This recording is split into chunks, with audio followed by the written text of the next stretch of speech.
digital, online, and technology are all fine. But there is a different level of consideration when it comes to print, especially at high levels of the industry, because print signifies a couple of things. And number one is it signifies concerted thought, specific thought about your work, because there's a big difference between putting your portfolio on an iPad and putting it into a book form, because the book forces you to apply critical thinking to your work. What's the best image? What's the cover? What's the sequence? What's my edit? And the book is confrontational because you have to put your phone down to look at it. Hey, welcome to the Beginner Photography Podcast. I'm your host, Raymond Hadfield, and each week I interview one of the world's most interesting photographers to learn what it really takes to capture beautiful images so that you can start to do the same. In today's Rewind episode, we are chatting with photojournalist and documentary photographer Dan Milnor about mastering the skills that really matter in photography today. But first, the Beginner Photography Podcast is brought to you by CloudSpot. Sell your photos through prints, products, and of course, digitals. With CloudSpot, you can set up a storefront in minutes and start earning more with every gallery you deliver. So grab your free forever account today over at deliverphotos.com and only upgrade when you're ready. Over the past 25 or 30 years, with a total adoption of digital photography, the time that journalists have to capture a story becomes less and less. And sometimes it can feel like the world demands our images right now, even if you're not, like working for a newspaper. I got home from a wedding before, and after explicitly telling the bride that I would have sneak peeks for her the following day, she texted me the night of the wedding and asked me if I was close to finishing those sneak peeks that night. I wasn't even home yet. If you love telling stories with your camera, you're going to love today's interview with Dan Milnor, because he's taken the opposite approach and started documenting long-term projects. You know, these are stories that take time to produce, not in hours or days, but in years. And the additional time allows him to go deeper into a story and create a much richer set of images that'll truly make an impact. So in today's episode with Dan Milnor, you're going to learn how to embrace the idea of long-term projects, why you should prioritize print over digital when putting together a story, and how to develop your own unique photographic voice by focusing on original work. There's a lot here. And real quick, I just wanted to say thank you for tuning in to the Beginner Photography Podcast. I know that there's a ton of photography podcasts out there, but you chose this one specifically so that you can learn something that's going to help you become a better photographer. So don't waste that opportunity. Pay attention. Don't zone out and don't doom scroll while listening. All right, with that, let's go ahead and get on into today's interview. Today's guest is Dan Milnor, a self-proclaimed creative evangelist with over 25 years of professional photography experience. Disinclined to social media, he's a film shooter, and his work can be found in the Los Angeles Museum of Art, as well as the George Eastman House. Today, I am so incredibly excited to talk to Dan. Dan, thank you so much for coming on the podcast. Of course, thanks for having me. I love talking about this stuff. This is a fun one for me. I learned about you through a mutual friend of ours, Mark Silber, who is quite a guy. I mean, this guy obviously has been in it for a long time, and the way that he kind of sees photography is very different compared to how a lot of other photographers today talk about photography. And when you two sat down and had your conversation, I knew that you as well would be a perfect fit for the podcast to kind of share your story of photography. You have a very different take than a lot of other photographers. But before we really get on into all of that, can you take me back to when you first picked up a camera? What was that like for you? I think you have to go slightly further back. It wasn't what made me pick up a camera was my mom picking up a camera. So when I was a kid, we lived from Indiana to Wyoming to Texas, and my mom had a Pentax K1000 and Kodachrome, and she had this Halliburton case. Yeah, her camera's probably still out there. Someone's probably still using it. Those things are bulletproof. Everywhere I went, we had that Halliburton case. So in Wyoming, if we were in one truck, you always had to move the Halliburton case over, and Mom was shooting all the time. So the idea of recording with a camera was always kind of in the back of my head. And I started actually writing before I did photography, which I still do. I write every day. But I just started writing like fictional short stories when I was in elementary school. And I would write down conversations that I heard and my parents talking to their friends. And I don't know why I did that exactly, but I just started recording, and the camera became sort of an extension of the writing, whereas I still feel the same today. I just have this need to record things, even if no one sees what I'm recording or reads or any of that. I just do it constantly. And it's an addiction, it's a curse, whatever you want to call it. And then I got out of high school, and I actually had a scholarship as a shooter, a shotgun shooter, believe it or not, which was a really good scholarship, and it was to a very good academic school. And the coach that taught the shooting team, they traveled internationally. It was a really amazing thing. He had seen me shooting when I was a little kid, and he came to my dad and said, you know, hey, when he's older, if he can qualify to get into this school, I'll give him a scholarship as a shooter. And so my life was headed towards that, and also studying geology. I really wanted to be a geologist. And the admissions building and the admissions program at that college was moving. And in the process of moving, they lost a huge number of incoming transcripts, including mine. And so the dean of admissions called my mom and said, look, it's our fault. We have no record of him. So he's going to have to go somewhere for a semester and then transfer in the following semester. And the only school left open was San Antonio College, which was a 2-year community school I knew nothing about. All I knew was that, well, all I thought at the time was the only people that go to SAC are the ones who can't get in anywhere else. And so I was sort of heavy-hearted. I went down there. I signed up for basic classes, English, history, whatever, that would transfer to this other school. And lo and behold, I find out that they have one of the best journalism programs in the country, run by a guy named Jerry Townsend. And Jerry was like a no-nonsense guy who basically saw some images that I'd made and said, hey, if you want to be a photographer, I'll give you a scholarship to be a photographer. Wow. And that was it, man. And I walked in, Rudy Gonzalez, who's the photographer, I think at the Rocky Mountain News is gone. I don't know where Rudy is now, but Rudy, who was an amazing photographer, was the first person I met in the program. And he walked up to me with an old Nikon with a screw mount 35 millimeter. And he gave me this little printout that was the Sunny 16 rule for exposure. And he gave me an assignment. So literally, I had never used a camera for real, and I was going out on assignment. It was that quick. And you learned very, very quickly working on a daily paper with lines. It was a weekly paper, I think, at the school. Anyway, it freaked me out. I was terrified for about 5 minutes, and then I just said, I have to own this, and I'm not going to go halfway. I'm going to make this my life. And that was it. Wow. So let me go back there. When you first showed up to San Antonio College and you decided to take this journalism class, was it through the stories that you were writing? Is that what you were getting the scholarship in, or was it through the photographs that you had shown? So my mom and I were driving home one day in San Antonio, and there was a massive flood happening. And so when I got out of high school, I was in the Merchant Marine program out of Texas A&M at Galveston. That was like a 4-month program. Mm-hmm. And one of my roommates on the ship had a camera, and he was kind of serious about photography, and the ship had a photographer. And I remember being in that ship and watching the ship's photographer work. And I had never seen a human move the way that this guy moved. And I couldn't figure out why he was moving the way he was. And then after about a month and a half on the ship, I realized he was following light. He was looking at light, and he was moving himself into positions for light. And I had never thought about light before. So when I got off the Merchant Marine ship, I picked up a camera. I found an old camera in a closet in our house, and I started wandering around with this thing, no idea what I'm doing. My mom and I are driving home one day, and there's a flood happening, and we come to a low water crossing, and there's a school bus full of kids that's about to get swept over this bridge. Oh my gosh. And the Army's brought in, or the Air National Guard, or somebody's brought in this big Chinook double screw helicopter. They're trying to lift this bus out. And so we're just standing there watching, and I'm like, hey, I have a camera. Maybe I should take pictures of this. So I shoot a couple of pictures, and then I shoot a couple of other pictures during the flood, and I'm at lunch at school with a bunch of friends sitting around a table, and I have these little 4x6s on the table, and I'm showing my friends, like, hey, look how great I am. I did these pictures.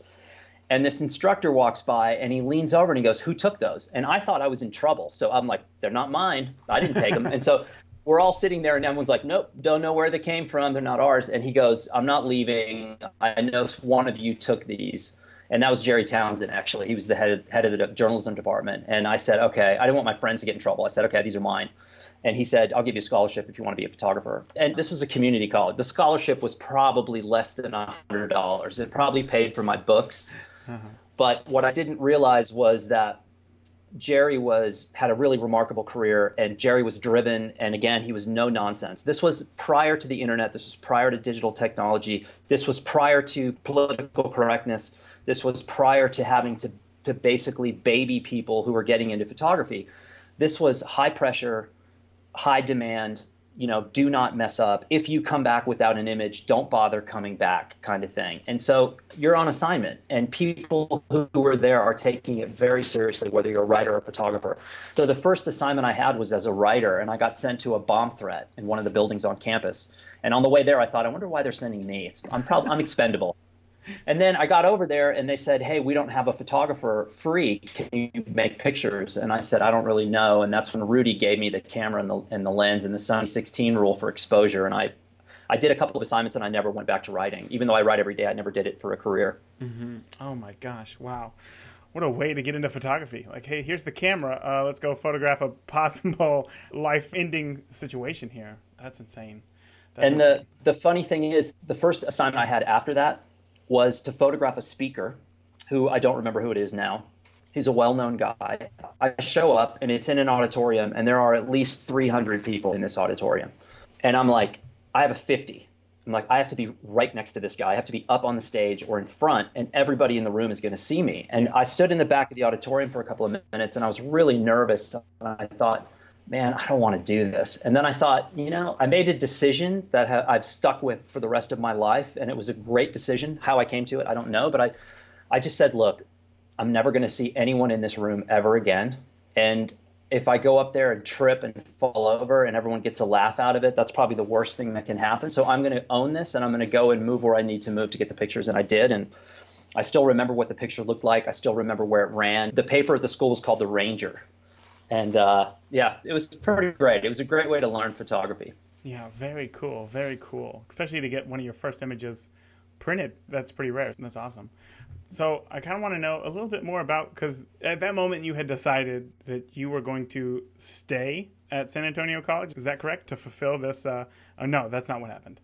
No, I was there knowing it was a short-term gain. I still had the shooting scholarship and the geology school in play had I wanted to go that direction. But once I started shooting photographs, I was like, oh, this is kind of what I've been waiting to do my whole life. And so I looked around for a 4-year school that was in-state that had a good photojournalism department. And at the time, the school that stood out was Texas, UT Austin. Ah. And at the time, this is pretty funny now because UT Austin, like all other colleges in America, have changed dramatically, and they're so expensive. What people are paying to go to school there now is beyond my comprehension. So literally, this was like 2 weeks before classes started. And I was like, I think I want to go to Texas. So I applied and they were like, yeah, sure, come on up. I got in. I paid more for books than I did for tuition. I think my tuition was less than $300 for the semester. Oh, my goodness. And I studied photojournalism and I had minors in Spanish and anthropology. And it was good. The program there in the 80s had been one of the premier programs in the country. And when I got there, I would say that the program was in somewhat of a trough. It hadn't sort of kept up with some other programs like University of Missouri, Western Kentucky. These were photojournalism schools. And then you had the big art schools like Art Center in Pasadena. You had Parsons and ICP in New York. And they were very different kind of things. We were very specific to photojournalism. And so I realized very shortly after getting to school that whatever I was going to come out with was going to be on my shoulders, not from the faculty saying, you're going to do this, because the faculty was training us to go in one direction. And I realized immediately that I needed to go in another direction. And consequently, I sort of fell out of favor, I think, with some of the faculty who just looked at me as either arrogant or something, because I said, look, I want to know black and white. I want to photograph black and white, but I need to know color, because if I get out and I want to be a magazine photographer, everybody's shooting transparency. I can't shoot Tri-X all the time. Yeah. And they were like, no, you're going to shoot Tri-X in a 28 millimeter and everyone's going to love it. And I knew that was not going to be the case. And so I got very fortunate. I started shooting color right away, and I bought a police scanner, an old police scanner. And every night I would drive from my horrible apartment to the I-35, which splits Austin north to south. Okay. And I would park underneath the I-35 and I would turn on the police scanner and I would just wait, because East Austin at that time was very unsettled. There were huge gang problems. There was a lot of crime. There was a lot of stuff happening. And at the time I thought, as a photojournalist, this is kind of what I'm supposed to photograph. So I would go and I just the police scanner would crackle and it would say box alarm, whatever, or they had codes for domestic violence, they had codes for shooting. And I learned what all the codes were, and I would show up. Oftentimes, I was the first person on the scene. I'd be there before any law enforcement.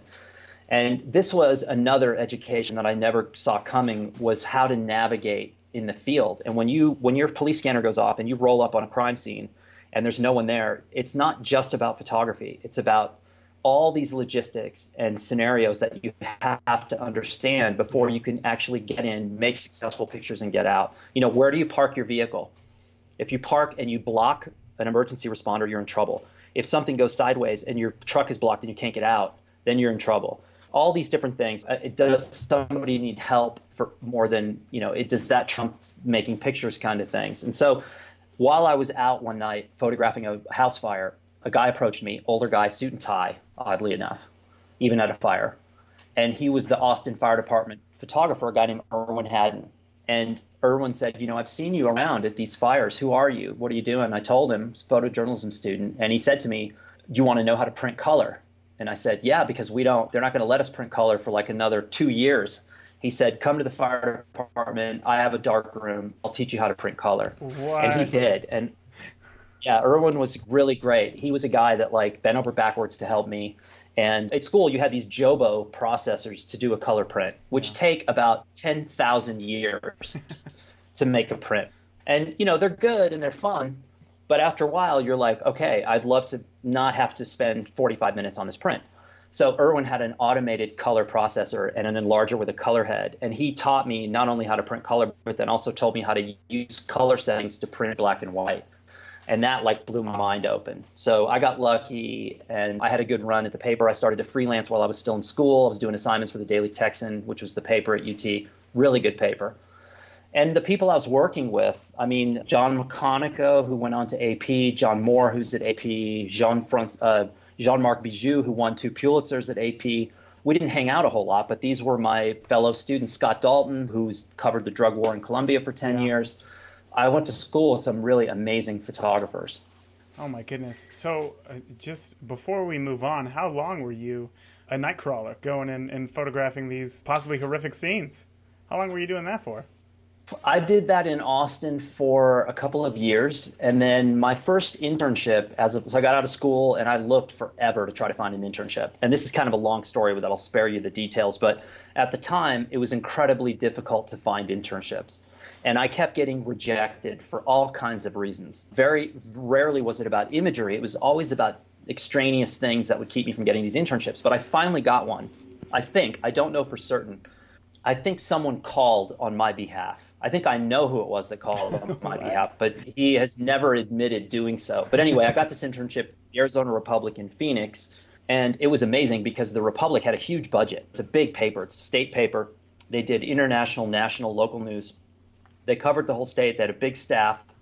But I worked the 3 p.m. to 11 p.m. shift as an intern. And after 7 o'clock, because it was a morning paper, unless a UFO landed in the middle of downtown, nothing you shot after 7 p.m. was good to make the paper, basically.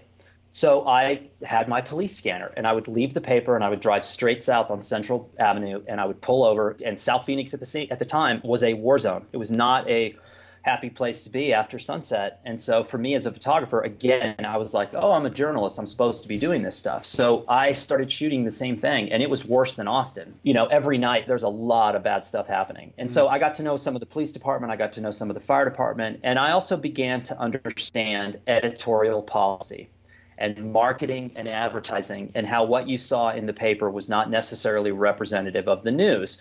Because I started coming back with images that were not popular in the newsroom because management saw them and said, no one's going to buy the paper if we're showing this stuff. And we're trying to sell ads for golf courses, and they don't want to see domestic violence shootouts in South Phoenix. And so what I started to do is I compiled this huge folder of all the work that I'd made in Phoenix in the middle of the night. And when I quit at the paper and moved on, I went to the photo editor and just dropped it on his desk and said, you can kind of deny that this is happening in the city, but this is happening in the city. Yeah. You're supposed to be a news organization. You have to cover everything. Yes, the golf course is important. Yes, the Phoenix Suns are important and the Cardinals, and I get it. And that's the thing about a community paper is you have to cover the community. And thankfully, by the time I left, South Phoenix was making some progress. And I don't know what it's like now, but most of these places have been gentrified to some degree. The violence levels are down. I mean, there are exceptions in the country where there's some pretty dicey places out there, but I learned a lot. And the fact that I could speak Spanish, the police loved it because I would show up sometimes at like domestic disputes and translate. No way. For the police to, yeah. They would say, hey, do you speak Spanish? Yeah, I speak Spanish. Well, hey, what is he saying to her, and vice versa? And I'm like, and at the time, I forget what I was probably like 22. Yeah. I'm walking around like, is this really happening? Yeah. And should I be getting paid for this? And just crazy scenes, I mean, I got shot at once in Austin at a Little League baseball game. There were people all over the place. There had to be 2,000 people around, and I was photographing a kid who was part of a gang in Austin, and I'd known him for a long time. We'd spent like 4 months together, and we were hanging out. I was with his gang, and we were all sort of hanging around. They were drinking beer, just hanging out in this little section of the barrio that was theirs, and someone came in and said, hey, so-and-so from this rival gang called EGB, East Grande Barrio, he's at this other location, and, we got to go get him. And so they all run to go, and I was like, well, I want to go too. I'm going to take pictures. And I didn't know what get him meant. I was like, oh, they're probably going to fight. And so we roll up, and I get out of the car, and like an idiot, first of all, I had a 24 millimeter lens on, which is super mistake wide. Number one. Yeah. Number two, I have strobe on, major mistake. Number three, I put myself in the worst possible position, which was between the guys that I was with and between the guy that they were going after. But there were people all over. There was a Little League baseball game happening to my right. There was another one behind me. And I was like, nothing's going to happen here. And then I heard a window break, car window. And I saw literally, it was as if a gunshot had gone off. All the people at the Little League games collectively went like this. Everybody froze, ducked, and started taking cover. Jeez. And again, I'm like looking around, not quite putting it together. And then full auto rounds. The guy whose car window was broken is trapped in the parking lot. He stands up, turns around with fully automatic, and just unloads on the parking lot. So like I'm hearing these rounds hitting, and I'm like, maybe I should take cover. I didn't take any photographs, which is not good. But I remember looking down at my feet, and there was a mom and a little boy behind the front wheel of a car. And you could tell that this was not the first time they'd had to do this, that this kind of violence was relatively common. And so the whole 10 seconds goes by. I have no idea what I did. I wake up, and I'm next to her on the ground behind the car. And the guy that's doing the shooting is driven away. And I waited for the police to show up, and nobody showed up. Nobody came. And about 10 minutes later, the games were gone again. Everyone's back playing. And I was like, wow, this is you can get used to anything. Wow. So tell me that you made the conscious decision not to take any photos in that moment. No, hell no. I didn't know what I was doing. I froze. I mean, there's a 10 to 15 second period where I have no idea what I did. I got from standing down to the ground, so I did something smart. Yeah. But the other thing was the distance involved with a 24 and a strobe. If I'd have popped the strobe, it would have highlighted my position, which is probably not a good idea. And with a 24, he would have been, microscopic in the frame, and it was just a bad move. It was bad all the way around, but I didn't get shot, so. Yeah, well, you're here today, and I'm thankful for that. I'm sure that you're thankful for that as well. Wow. But I also realized that, the sort of getting shot at thing was not something that I was keen on. Oh, really? And the other thing was the idea of having a picture of the guy doing the shooting was not what was intriguing to me. Mm-hmm. What was intriguing to me was the game starting again 5 minutes later. And the fact that this was conditioned. This was a conditioned response to perpetual simmering sort of crime and violence. Yeah. And you get used to it. And all of a sudden, it's normal. It's like, oh, they're not shooting at me. This is totally fine. I'll be fine. That's what was intriguing to me. And that is really the moment that I went from being a photojournalist to a documentary photographer. That I was not, the frontline stuff was not, I don't think I had the fortitude to do the frontline stuff, but what I did have was the fortitude to do long-term stories. Yeah, I definitely want to get into you as a documentarian and doing these long-form stories, as I think that sets you apart from a lot of other photographers. But as you mentioned as well, a lot of people are, we're still kind of under the impression that you should go to college to make it in a profession that you want to be in. But with the rising cost of college, a lot of people are wondering, is photography something that you really need to go to school for? So I'm sure that when you made the decision to go to Texas and Austin, to go specifically pretty much for photography, I want to know, what did you hope to have, or what did you hope to know by the time you left school? And do you think that it's still as important to go to college today as it was when you went? What did I hope to get out of it? Well, fame, fortune, of course. Right out of college? No, and I had an apartment right in the middle of all the sororities, which was a good move. That was a good move in hindsight. No, let me think about that. What was my goal getting out? I wanted to be a professional photographer. And at the time, there was a clear footpath that you followed to go from A to B, to C to D, and how you became a photographer. The short answer to the second part of the question is, it's not necessary, it's not critical, essential to go to college. However, in my opinion, it is critical to actually learn photography. So whether you do that in college or you do that with a mentorship program or you do that through a series of workshops or a combination of all the above, if you're going to be a legitimate photographer, and this is where people are going to take offense at some of this, I know, but there's a big difference between being an online photographer and being an actual photographer. There are two industries working simultaneously. You have the online photo community, and you have the on-earth, real-time human being, editors, agents, agencies, assignments, and professional photographers. Mm-hmm. These are two entirely separate groups of people that oftentimes don't even recognize one another. They don't know each other. So, for example, you can have a guy that has 1 million Instagram followers who does YouTube, that has a ton of followers and blah, blah, blah. And if you said to any agent or editor or photo art buyer in the photo industry and said, have you ever heard of this person? There's a good chance they're going to say, no idea who that is, because that's the online photo world. The online photo world to me is very deceptive because you have a lot of people selling things. And so, hey, look at me. And basically it's based on numbers, based on following and traffic. And that's a very dangerous thing, very different thing from saying, here's a really good photographer. I know tons of good photographers, elite level people who have no social following whatsoever because they're busy working all the time. Yeah. They're actually doing real assignments. They're doing editorial work, they're doing commercial, advertising, fashion, fine art, automotive, etc. So these two very different things. There was no internet when I got out of school. So my goal was to get into the photography world for real. I wanted to make my living from photography.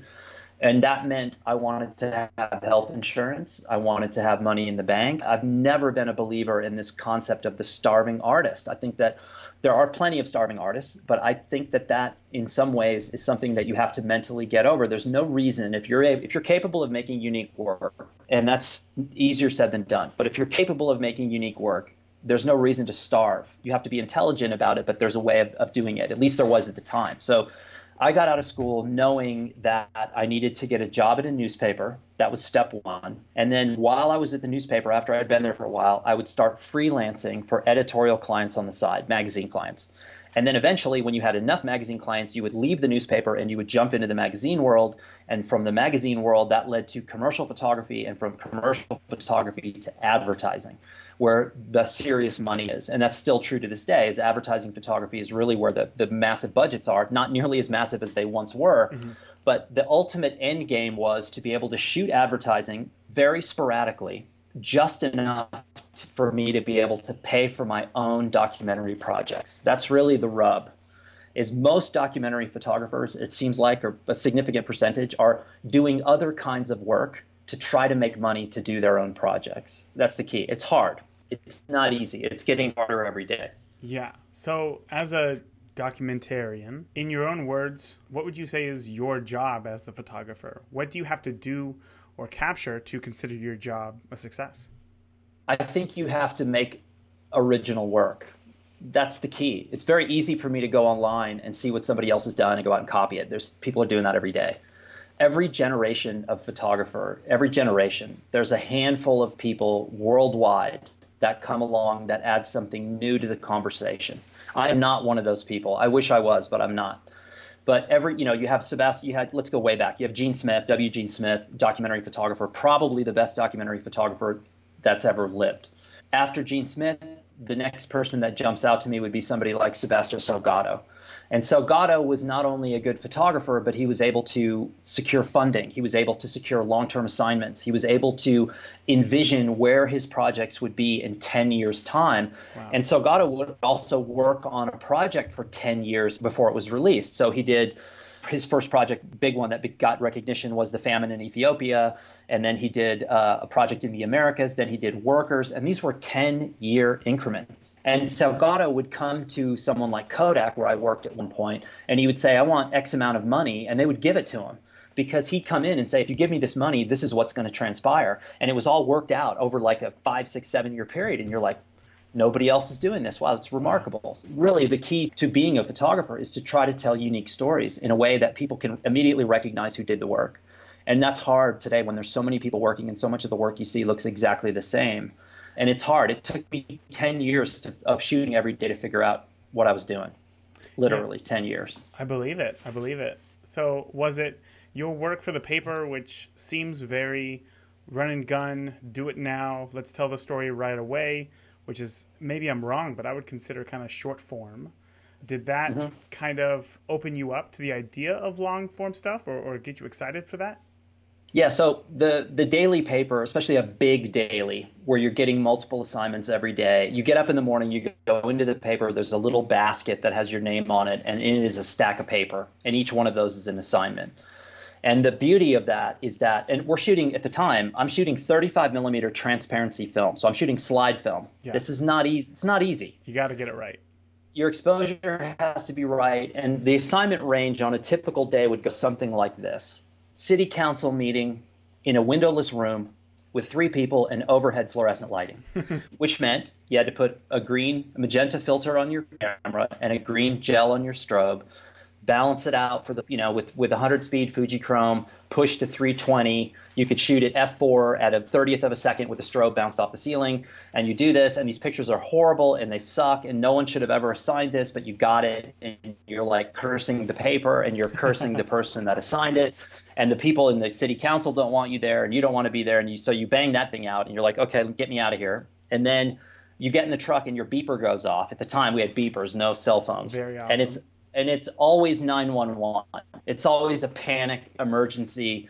Hey, this fell through the gaps. You have to go photograph the mayor. And so you go, okay, and you go and you shoot a portrait of the mayor.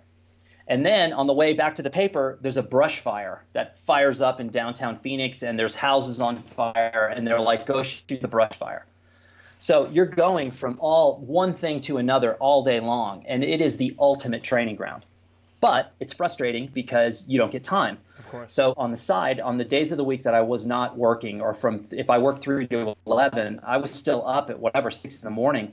I would be out shooting projects. And so what you were hoping for was that the paper would occasionally throw you a bone and say, look, we're going to give you a picture package on, the community section, and they end up running 3, 4, 5 pictures. And that whets your appetite for, this is great. And also, I'm at the Half Price bookstore in Austin looking at books of my idols. I'm looking at Salgado, I'm looking at Nachtwey, I'm looking at Gilles Perez, and I'm looking at Alex Webb and Maggie Stieber, and I'm looking at the books and the work that they're putting out, and I'm like, that's who I want to be. These are multi-year, 50 to 100 images over a 5 to 10 year period on the same story. That is intriguing to me. It still is. Yeah. What was, I guess, your first assignment of this caliber? Was it something that you had given yourself that you decided to tackle? Did you get an idea from somewhere else? Was it commissioned? All of the best work I've ever done, this is really sad, but I think it's true for about 95% of all the photographers out there. The best work I've ever done was all self-assigned, because what I learned very quickly, and I turned 50 in January, so I got the tail end of what I would consider the last sort of real photo industry that existed as the generations before us knew. So there was a real editorial world. People were paying rates. You could get contracts, all these things that are really out the window these days.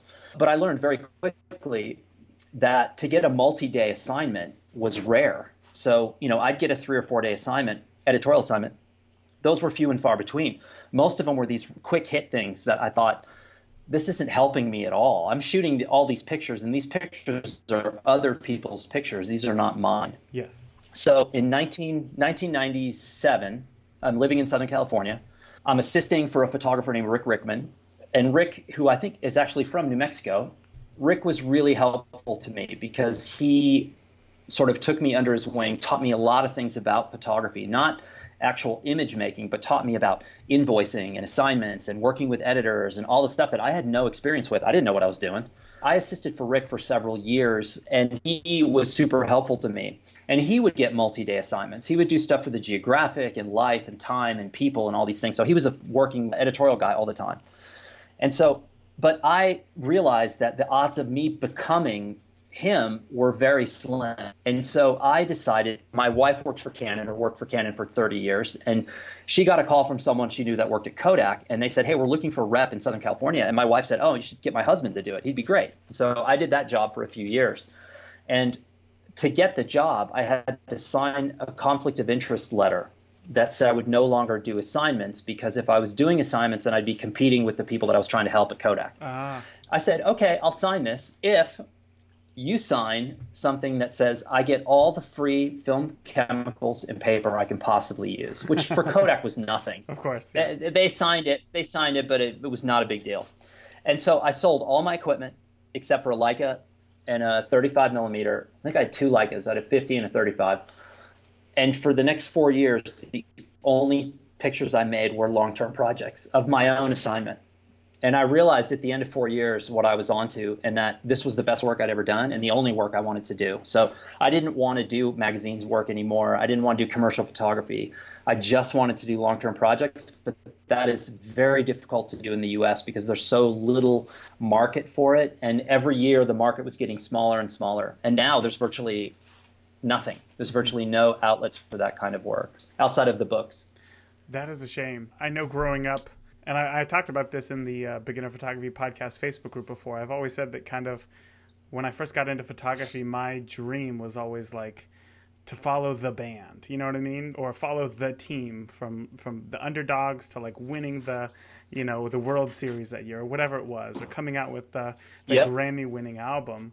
But because you never really saw those photos, you'd see everything in between and you would never see the entire book. And that's when you would go to these bookstores and you would see these photo books of these singular events, a singular topic that took up the entire book. It really put you in that place because suddenly you knew the story and it didn't take any words at all. So I want to talk more about the storytelling aspect of photography. As I've said many times on the podcast, that a great photo is so much more than just the sum of its settings. And a lot of what makes a photo great is the story that it tells.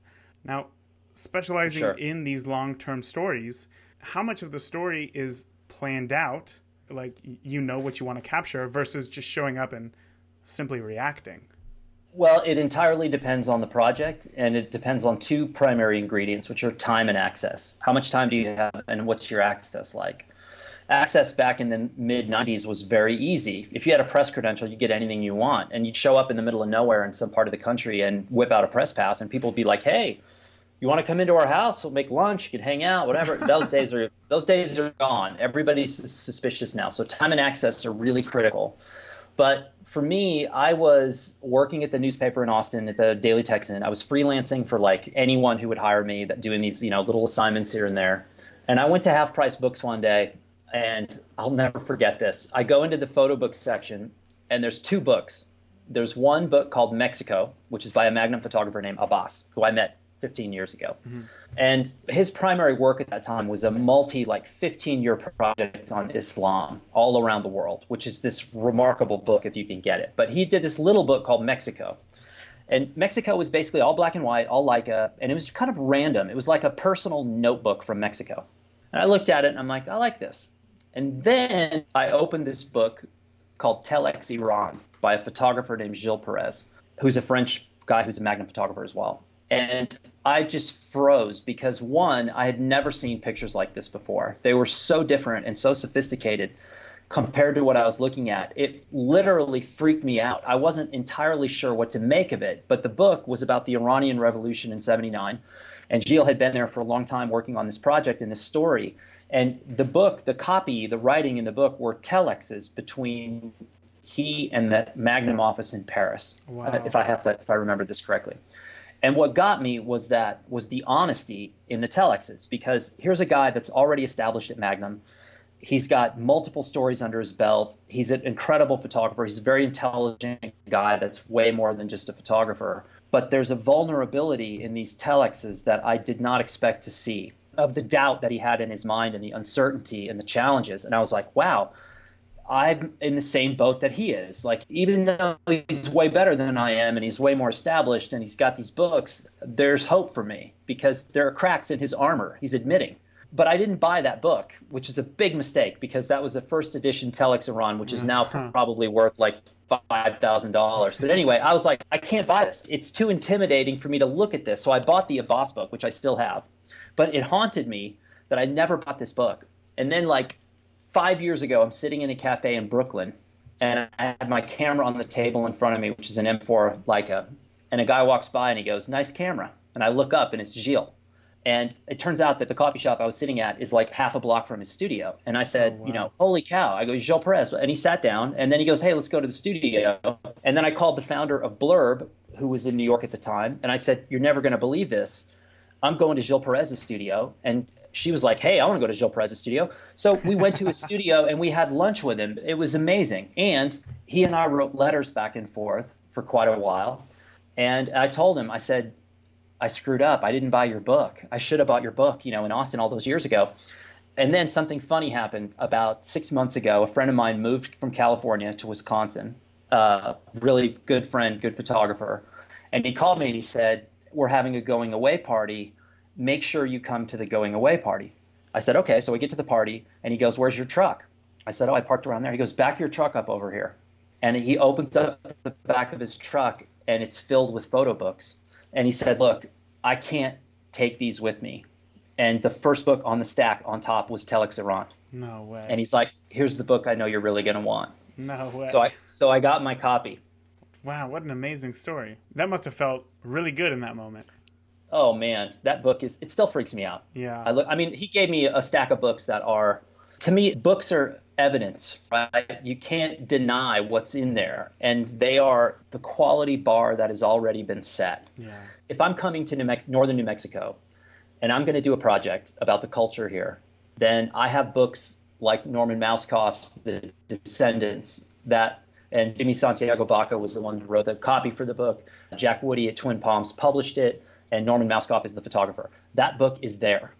It's my responsibility as a photographer to know about that book and to know what's in it. And I'm either going to add to that conversation or I'm not doing the project because it's already been done. And it's been done at a very high level. And that's one of the big things that you'll see today with the online photo community is there's very little research done. So sometimes I'll hear about a project and it's being hyped and everyone's like, "Oh, it's amazing. It's great. It's amazing." And I look at it and I go, not only is it not amazing, it was already done 5 years ago by so-and-so. And when they did a much better job, it's that the new photographer was able to learn how to market the thing and spin it through social and marketing numbers and traffic and be like, "Well, look, I'm getting all this buzz." But ultimately, when you look at the work, you go, "This is just not that good." One of the big misconceptions about photography in the digital age is that it's easy now because of all the technology. And that is completely inaccurate. It's as difficult to make a good image today as it always has been. And it's just as rare.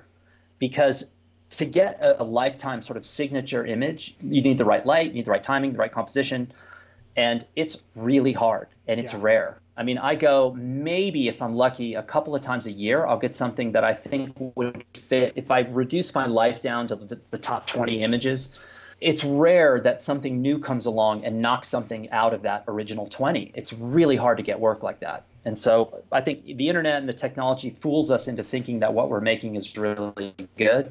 Most of the time it's not. And that's totally fine. I think as a photographer, you need to be prepared to fail the vast majority of the time. And for some reason, when I was in school, again, I'm 50, so it was a little bit different philosophy back then, but failure wasn't viewed in the same way. You kind of expected that you were going to fail most of the time. And when you put your work up in front of your peers, they were going to tear you apart piece by piece. And that's typically what happened. And then suddenly failure wasn't viewed the same way, and you weren't supposed to talk about it, and you weren't supposed to admit it and whatever. But look, if you're a photographer and I'm a photographer and you put your work down in front of me and I put my work down, you're going to see things you like and you're going to see things you don't like. And you have to be able to say, look, Milnor, I see where you're going here, but you're not there yet. It's not good enough. And then I have to be able to have thick enough skin to go, hey, well, thanks for being honest with me. What do you think I should do? Like, what's missing? How do I fill the gaps? Whatever. And so that's the kind of education that you get when you're learning photography in a school. It's not about technical stuff. UT Austin, literally the entire amount of time that we spent on technical was probably less than a week. Wow. And the rest, the 3.5, 4 years of the stuff had nothing to do with technique. It had everything to do with process, about story, about editing, about sequencing, about design. Those are the important things. The equipment, nobody cared. I mean, people had a Nikon FM body with a 28 and a roll of Tri-X, and they were like, here. That was the extent of the gear conversation. Sure. Yeah. We probably spent more time talking about printing technique than photographic technique. Yeah, because it's complicated. Okay, so we talked about when you first started creating a gallery of, say, 20 images of your life's work. It's very hard to break that, to move one of those out and replace it with a new photo today. Yeah. So if we wanted to do that, if we want to take better photos, just so that I'm clear, the best way to do that is constant critiquing, constant ripping apart our own photos to continue to grow. Is that it? Well, I would say the first step is you have to practice. Photography is a physical skill, right? It's hand-eye coordination, it's anticipation, it's knowledge of your subject matter. It's an understanding of light, of timing, of composition. It's like working out. It's a skill. It's like riding your bicycle. You ride every day for 30 days. At the end of 30 days, you're like, wow, I feel pretty fit. But that first day you're riding and you're like, oh my God, I think I'm going to die. And photography is the same. So for example, I had not worked on a project for quite a while. And 2.5 weeks ago, I flew to Albania. And I shot every day for 2 weeks in Albania trying to produce a project. And the first couple of days in Albania, I was terrible. I mean, I'm looking at things happening and saying, oh, there was my photo. Oh, I should have shot that. I just wasn't good because I'm sloppy, I'm slow, I'm not looking, I'm not anticipating, I'm fumbling around. And I've been doing this for 30 years. So practicing and staying sharp, I think being aware of what has already been done and understanding where you fit in as a photographer and what the context of you are, what your context is in the grand scheme of things, really important. Let's say, for example, I want to do a project on the border. The border's been photographed 1 million times over. I've done multiple projects down there myself, as have many of my friends. So if I go to an art buyer or an agent in New York and I want to show my work and I'm showing a project on the border, I better know what's already been done. Because if I put something in front of this person and I say, look at me, look how original I am, and she looks at me and says, so-and-so and so-and-so and so-and-so already did the same project, it makes me look really bad. Even if these people have already done the project, and I can sit with her and I can say, look, I know that Bill and Mary and Tom all did this project before, but this is why I did it. I'm going to take the baton from them and I'm going to move it one step forward because I'm adding this other element, or I have a different angle, or I got better access. And so you're adding to what's been done. And for whatever reason today, I see there's a lot of aversion to this idea that you have to know what's been done because people want to believe that they're amazing. Yes. And they want to believe that very quickly. They, you get out of school and you're like, I want to be famous. I want big assignments and do this and that. And you that's a hard game to win. There's a big difference between being hot for a year as a photographer and having a 30-year career. Yeah. It's a marathon and a sprint, and I'd always rather be in the marathon conversation. And to be in the marathon, you have to do some basic field work and some groundwork and have some basic knowledge. So practicing, being fundamentally sound, but then also just learning who you are with a camera. Because if you can't make original photographs, there is no chance that you will have a 30-year career. None. Because there's too many people who can do everything. Jack of all trades, low-level commercial photographer, has a studio. What do you shoot? I'll shoot anything that comes in. I'll shoot a wedding, I'll shoot a portrait, I'll shoot a product, I'll shoot this, I'll shoot that. There's 10,000s of these people out there. Mm-hmm. And what you end up doing is you get into these pricing wars where the price goes down and down and down because everybody's competing for these small jobs. That's a hard run. I'd much rather take my chances, have a part-time job doing something else, learn who I am as a photographer, be able to make original work. And then when clients see that original work, they say, if we want that kind of photography, the only person who can do it is that person. That has value. That's why people still pay for photography, is because certain people do things that nobody else can do, and there's value in that. Yeah. So you mentioned not being a jack of all trades. And if you want to have a 30-year career, you have to really be a master at something. You have had that 30-year career. In your own words, what are you a master of? Wasting time. No, That's why you're here with me today. Yeah, that makes sense. Photographically, I don't know if there's anything that I would call it's hard to call myself a master at anything. I think that there are things that I've learned how to do well, and there's things that took me a long time to figure out, but once I figured them out, I think that they've helped. I think this is probably not a great answer for you, but I think what I realized a long time ago was that it wasn't enough anymore to just be a photographer. You need to be a more well-rounded human being. Because here's the funny thing. There's a lot of photographers out there, a lot, more than ever. So let's say that you want a commercial assignment, and the creative agency that's in charge of assigning the photographer or finding a photographer, they're looking around. And when they meet with you, let's say you go to a portfolio review and they're looking at 10 photographers that day. And you walk up, and I walk up, and our friends walk up, and this art buyer's looking at you, and she's looking at your portfolio, and she's looking at my portfolio. She's not just looking at your portfolio. She's looking at you, and she's listening to you, and she's looking at how you're dressed. She's listening to your vocabulary. Does he have a sense of humor? Does he have a massive ego? And more importantly, are the clients going to like this person? Can I leave this person alone on the set with the client and they will not embarrass me? Mm-hmm. Will the clients like them? If something goes wrong, will they be able to handle it? What's their crew like? What's their plan B like? All these different things that in photo school, they don't teach you anything about this. Right. So you learn that being a photographer is about being a well-rounded, intelligent human being that is continually on the hunt for new knowledge. The photography will come with practice and with sort of perseverance, but all the peripheral things to me are more important today than they ever have been, because it's way more than the pictures. That's it. So I wasn't going to get into this for a few more questions, but is this one of the reasons why you are, according to your website, that you are a complete and total non-believer of social media, and that these platforms have done irreparable damage to human communication skills and attention span? Geez, did I say that? Yeah. Well, whoever wrote the copy on your website did. That sounds negative. Yeah. In essence, I believe exactly that. But there's a little background here. So I don't like social media. I think things like Instagram are proving themselves to be one of the most detrimental contributions to our society that I think I've ever seen. I always kind of joke with my friends, I'm not sure that as a species we will survive Instagram. It's unleashing a level of consumerism on the planet that we simply can't sustain. It's unleashing a battle against the environment that we can't sustain or can't win. But this goes way back. And here's the ironic part, is that I was one of the first people that I know in the entire world to be on Facebook. Mm-hmm. I went to New York to do an assignment, and it was for someone that had something to do with the Central Park Committee. So I'm talking to her in New York, and she says Facebook. And I'm like, what's that? And she goes, oh, this is new thing called Facebook. When you get back to California, you should sign up for it. And so I'm like, okay. I fly back to California. I sign up on Facebook. No one I know is on Facebook. Not a single person. It's just me. And I'm on there, and there's other people on there. And I'm like, hey, this is kind of cool. And same thing when Instagram happens. I'm walking down the street in San Francisco. A friend of mine calls me and goes, hey, there's this new thing called Instagram. You should check it out.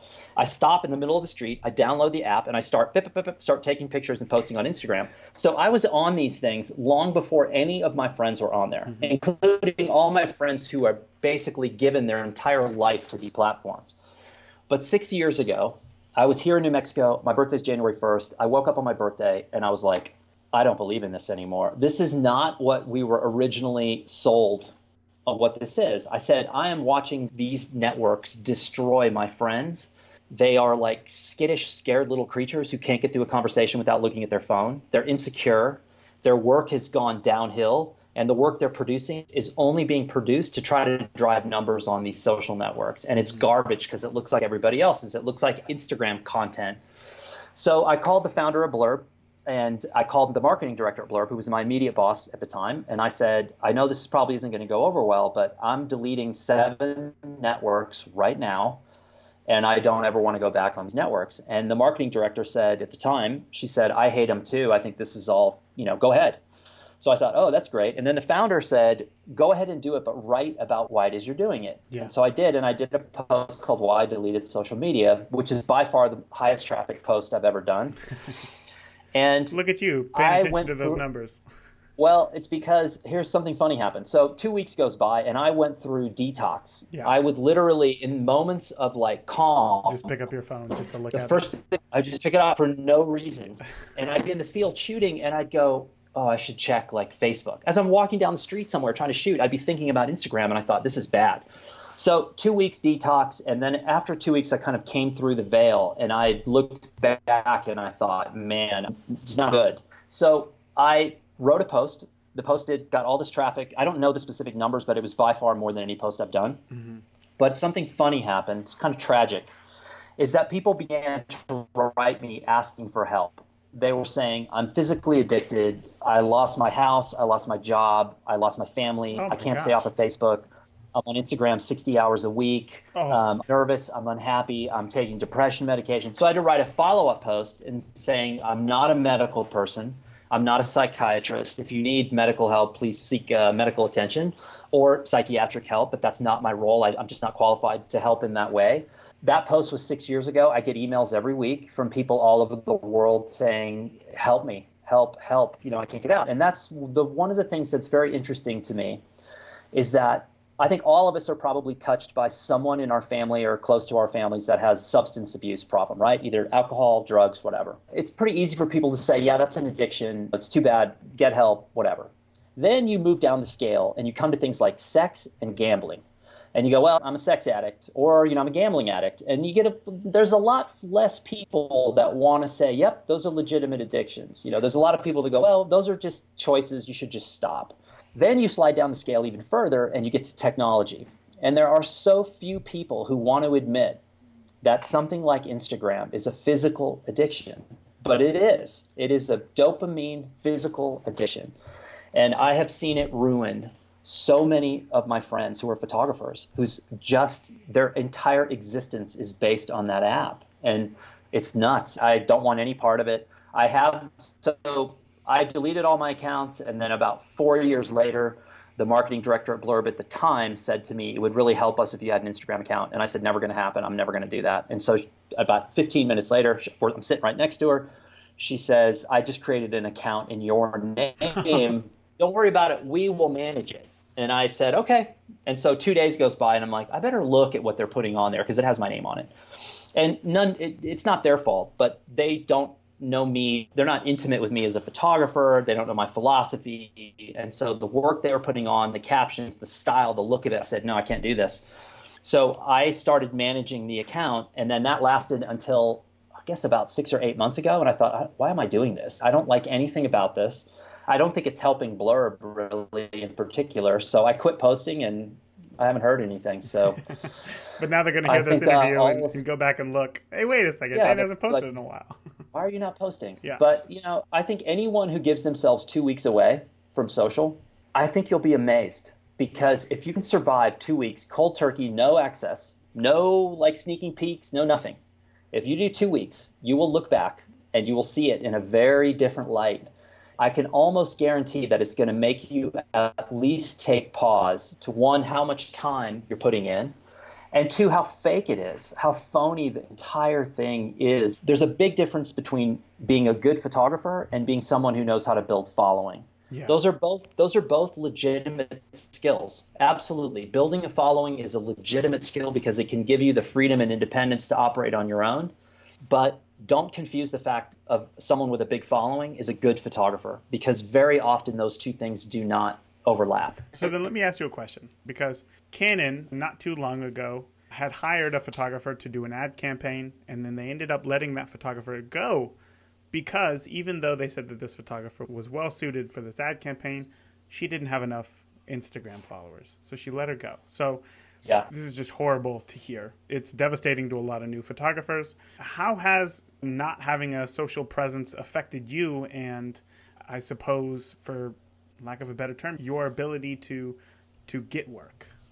Well, a couple of things. Number one, for Canon to do that is just dumb. That's just a Yes. dumb, and it's short-sighted, and then it looks really, the optics on that looks really bad as well.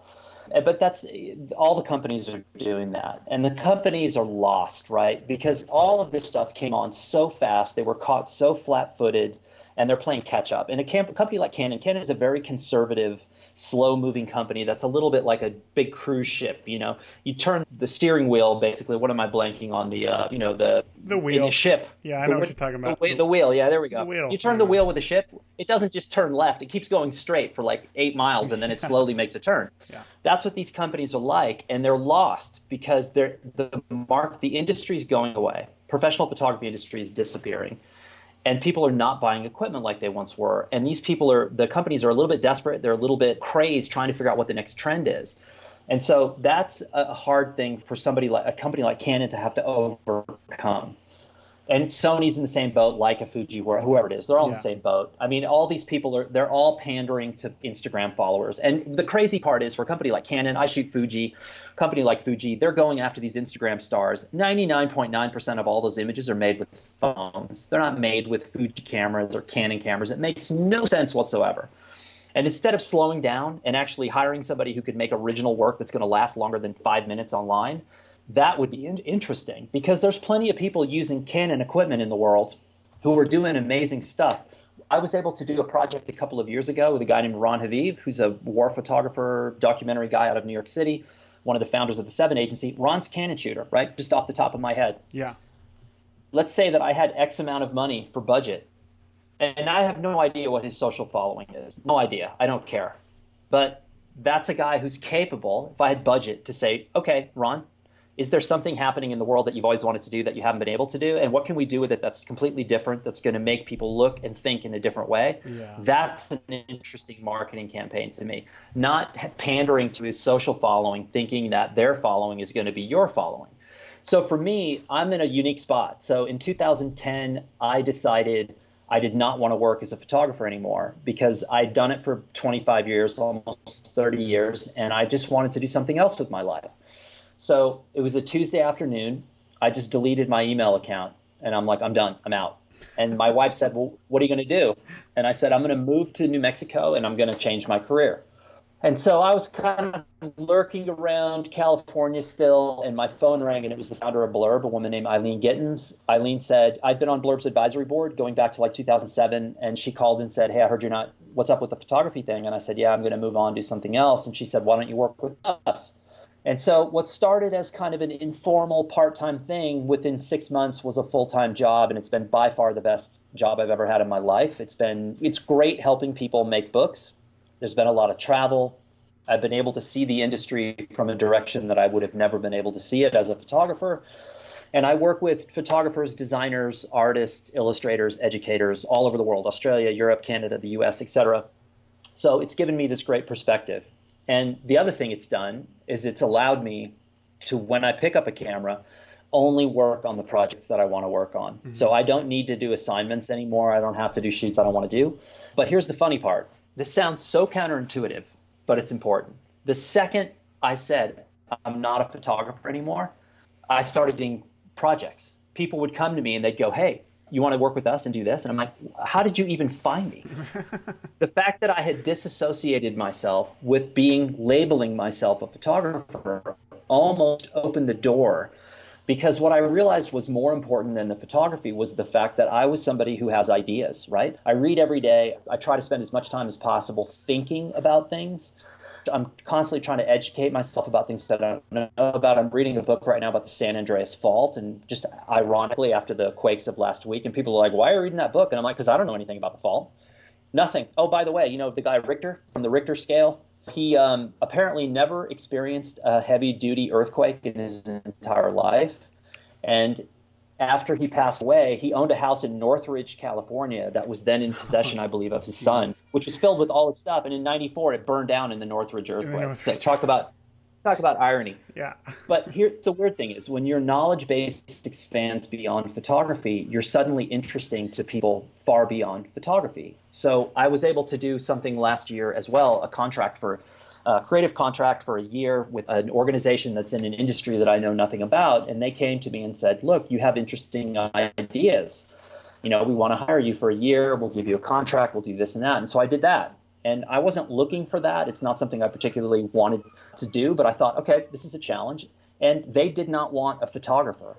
Even though I did photographs for them, they wanted someone who had creative ideas. How do you get this group to talk to this group? And if you're going to get this group to talk to this group, what are you going to make in the middle? Is it a film? Is it a still? Is it a copy? Is it a magazine? Is it a book? Like, how's it going to work? And so I have ideas like that. There was so much there to unpack. What a journey. Okay, It's a mess. No. It's not a mess. It's not a mess. It's just this whole time that you're talking, I'm thinking, oh, that's a great point. I want to go off there. That's a great point. I want to go off there. That's a great point. I want to go off there. But at the same time, I still have a few questions that I really wanted to touch on today. One of them was Blurb.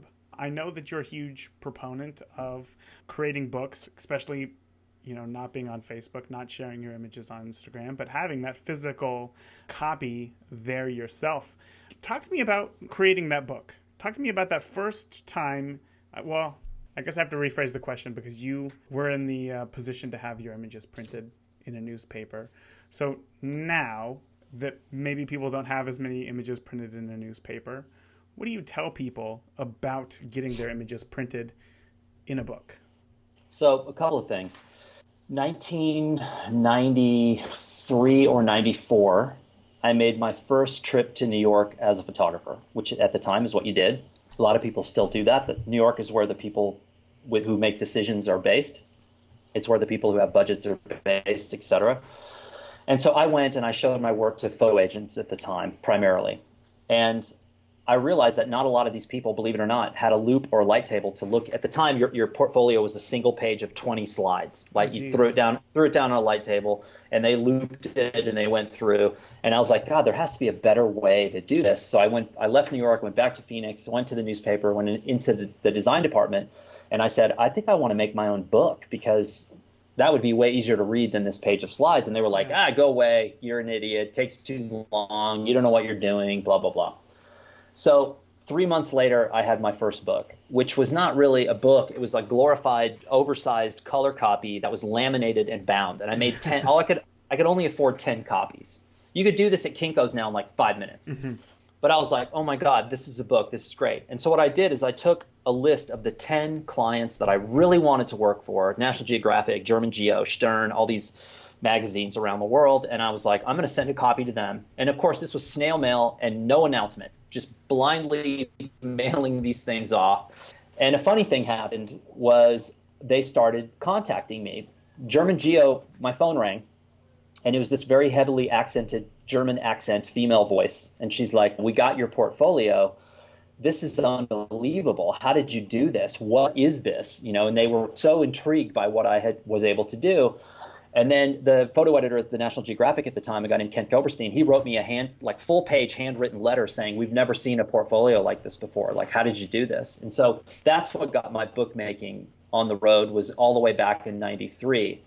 So when Blurb came along, it was sort of a natural progression of that. But the book is very important. And the funny thing is you have, the digital online technology proponents, and I think all those things are great. Digital online and technology are all fine. But there is a different level of consideration when it comes to print, especially at high levels of the industry, because print signifies a couple of things. And number one is it signifies concerted thought, specific thought about your work, because there's a big difference between putting your portfolio on an iPad and putting it into a book form, because the book forces you to apply critical thinking to your work. What's the best image? What's the cover? What's the sequence? What's my edit? Is this good enough to last in this book, or is it not good enough? The same thing would happen back in the day when you go in the darkroom. I'd go shoot, I'd work for a day, I'd come back, process the film, and in your head, you're like sort of compiling what you have or you don't have. And I would mix chemistry. I would get in the darkroom, I would take my negative, get it in the enlarger, put it in the enlarger, turn the enlarger on, and stand there and stare at this thing and say to myself, is it good enough? Is it good enough for me to spend the next 3 hours making one print of this image? If it's not good enough, there were times where I sat there and I go, it's not good enough. And I took it out of the enlarger, I poured the chemistry back into the bottles and I left because I didn't have something. So the book is a great way to get your head around what you actually have. And the book is confrontational because you have to put your phone down to look at it. So when you go into a meeting with someone and you hand them a book, they're not looking at the book and looking at their phone at the same time. They have to take it, they use both hands, they flip through it, it's tangible, and they're so inexpensive. And Right. I mean, even if you did a copy of a book and no one in the world saw it except you, it's totally worth it. I do it all the time. By end of day tomorrow, I'll print the first test copy of the magazine that I created from Albania. Wait. So I've shared this on the podcast before. Every year I make a family yearbook of me, my wife, and we have 2 kids. And before we had children, I quickly realized I'm making all these photos. Okay, let me step back. When I was growing up, I would go visit my grandma, and we would look through those shoe boxes of images, and they were great. And then when they were done, they were done. We would put them back. And then the next year I'd go back for summer, and we'd look through them again. And after getting the iPhone 4 or whatever, and then getting into digital SLR photography, I'm taking all these photos, but that's only half of the equation. You're never looking at them again. You'll make them, you'll create this image, you'll edit it, whatever, and then you never look at it again. And I thought to myself, and luckily this was right before we had our first child, Charlie, that I didn't want that to happen. And luckily, Lightroom has a partnership with Blurb to be able to create books. And that's what I did. And every year since then, I have done so. And I can tell you that one of my favorite memories every single year, as time has gone on, is the second week of January when we get that book in the mail. And then the family sits down, we all sit down together, and we look through the book of our previous year. And then that, of course, sparks, well, let's look at all the other books as well. And that, to me, brings back the joy of photography, more so than even taking the photo. Because oftentimes, you kind of forget what had happened, especially if it's just a snapshot with a cell phone in that moment. But getting it in print is really, really something special. So I love what you're sharing. I love Blurb's message, trying to make photography tangible and just get it in your hands, because that is the missing piece of photography. Yeah, what you're doing an annual book on the family, is way more difficult than what I'm doing. But what you're doing, the annual with the family, is what a lot of people that using Blurb are trying to do. And there's a million ways to get derailed. You shoot a lot of photos, you don't know where to store them, you don't know how to catalog them, you can't find them. And so there's a lot of things that keep people from doing this.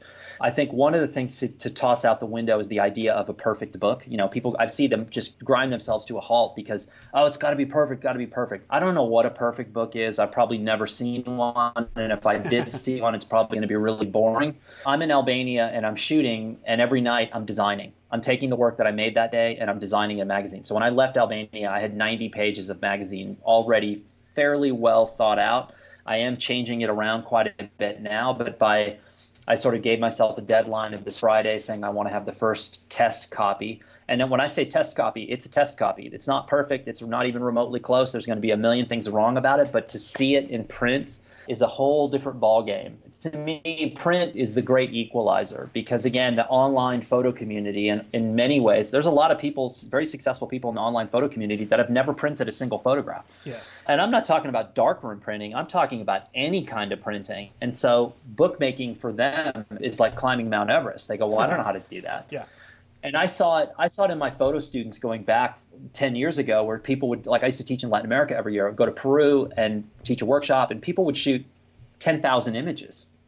And I'm like, I had someone shoot 22 gigs one morning, and then I try to edit on an iPad. And I said, why would you shoot 22? How could you possibly do that? For her, it was about quantity. She'd been listening to online community people talk about, well, the first 500 images of the day don't count because they're never going to count. I'm like, who told you this? This is absolute insanity. So I was there. I was in Albania for 2 weeks. I shot about 1,000 pictures total. And this was all on film? No, this was all digital. All digital. Yep. And I edited 193. That was the first sort of one-star big chunk. And then that went down to about 50 pictures. And then within the 50, there's about 20 that would be pictures that will sort of be the nucleus of what the project is. But I don't think any of those are going to knock anything in my sort of top 20 lifetime work out of the way. The trip really wasn't about that, but yeah, it was fun. Yeah, no, it's a jigsaw puzzle.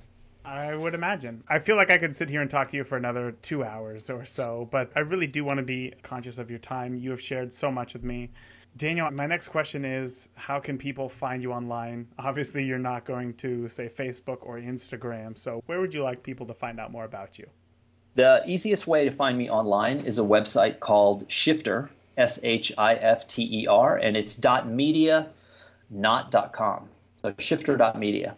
That has like the audio interviews that I do. There's one tab of photography, which rarely ever changes because I'm lazy. It has a creative tab that talks about books, other people's photography, other people's books. I have an adventure tab that talks about cycling, hiking, fishing, climbing, etc., which I do a lot of. And there's a tab about yoga, which I'm a big fan of, and also a tab about Lyme disease, which I got 6 years ago. And there's a global community of people that are all suffering from the same thing. There's a lot of stuff on there, probably more than anyone wants to see. But there is some good photography stuff from time to time.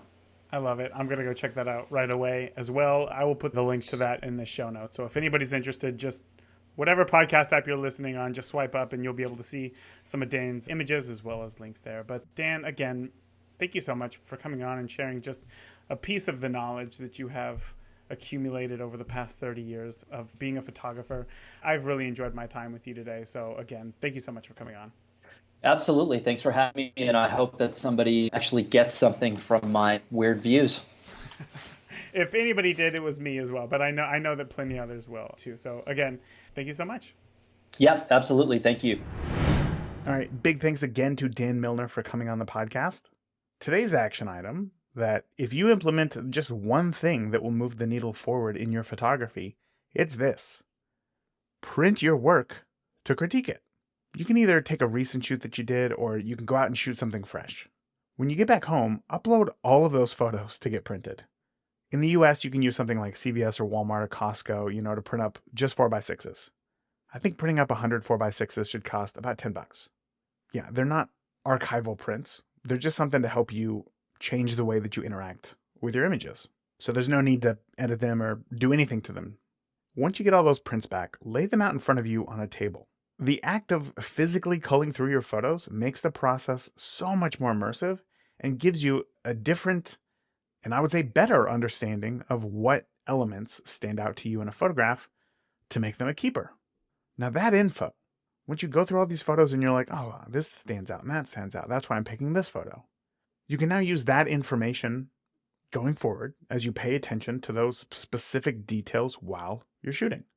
In turn, you're going to get a higher hit rate on the images that you capture. And who doesn't want that? This is about turning a quick digital process into something slower, something more intentional, something more tangible. And that will change your mindset on how you view and capture images. And remember, don't forget to join us in the free and amazing Beginner Photography Podcast community, because we would love to see you there. To join, just head over to beginnerphotopod.com/group now. That's it for today. Until next week, remember, the more that you shoot today, the better of a photographer you will be tomorrow.